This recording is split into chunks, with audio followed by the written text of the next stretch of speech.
السلام علیکم. سنو نیوز بلیٹن کے ساتھ میں ہوں آر جے نور الایمان. سب سے پہلے اہم خبریں.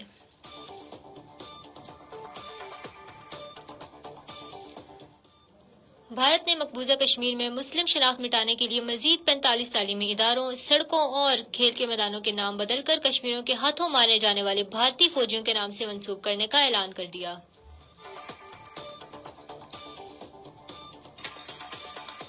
بھارتی فوجیوں نے ضلع اودھم پور میں بسنت گڑھ کے علاقے خانید میں آج دوسرے روز بھی محاصرے اور تلاشی کی پرتشدد کارروائیاں جاری رکھی.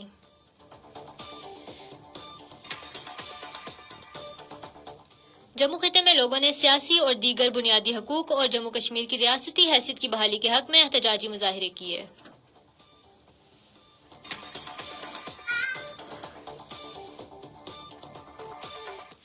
محکمہ جنگلات نے واضح کیا ہے کہ وادی نیلم میں کسی بھی سیاحتی کمپنی یا فرد کو کوئی بھی جگہ سیاحتی مقصد کے لیے الاٹ نہیں کی گئی.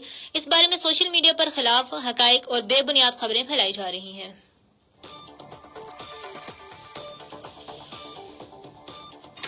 اور اب خبروں کی تفصیل.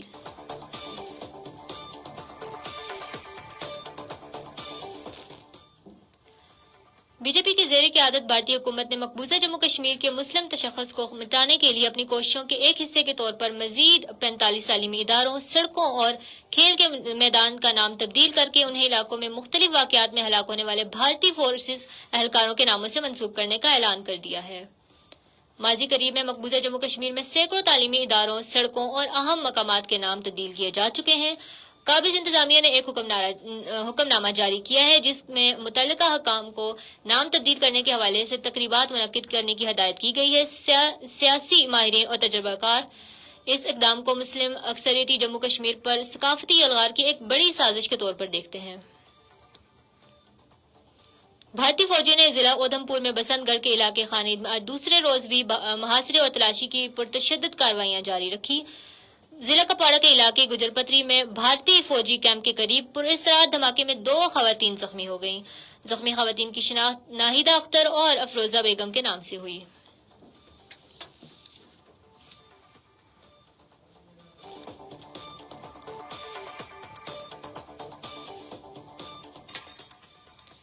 اگست کے مہینے میں پاکستان کی آزادی کی خوشی سب سے زیادہ کشمیر میں منائی جاتی ہے. آزاد کشمیر دنیا کی یقیناً جنت ہے اور الحمدللہ آزادی کی نعمتوں سے یہ حقیقی معنوں میں مستفید ہو رہا ہے. سنو نیوز کی رپورٹ کے مطابق آزاد کشمیر 1945 میں یہاں کے غیور و بہادر عوام نے بھارتی اور ڈوگرا مشترکہ افواج سے جنگ لڑ کر آزادی سے ہمکنار کیا تھا. گھنے جنگلات، سرسبز وادیاں، بہتے دریا، گنگناتے آبشاروں کی یہ دھرتی ہمالیہ کے دامن میں سیاحوں کے لیے جنت کا درجہ رکھتی ہے. یہاں کے دن حسین اور راتیں حسین تر ہیں.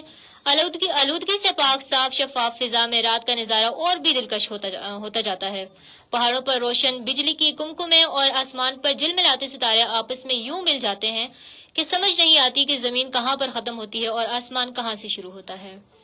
آزاد جموں کشمیر انتظامی طور پر ایک نیم خود مختار ریاست ہے جس کا اپنا آئین، صدر، وزیر اعظم، سپریم کورٹ، جھنڈا اور ترانہ ہے. تاہم نظریاتی طور پر یہ اسلامی جمہوریہ پاکستان کا جز ہے.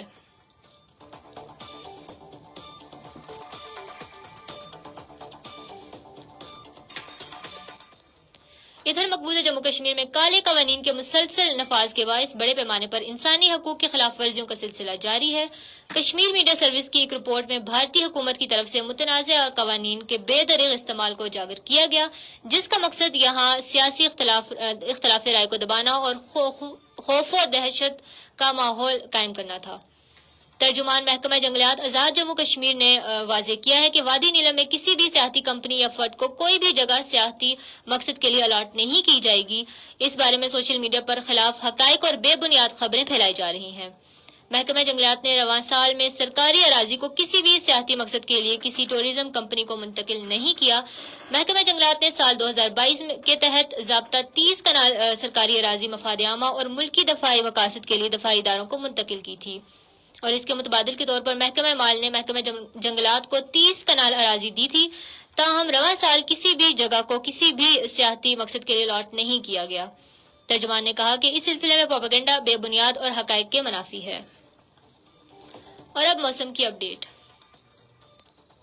محکمہ موسمیات کے مطابق آئندہ 24 گھنٹوں میں آزاد کشمیر کے چند علاقوں میں بارش کا امکان ہے، جبکہ محکمہ شاہرات کے مطابق آزاد کشمیر کی تمام شاہرات ہر ٹریفک کے لیے بحال کر دی گئی ہے۔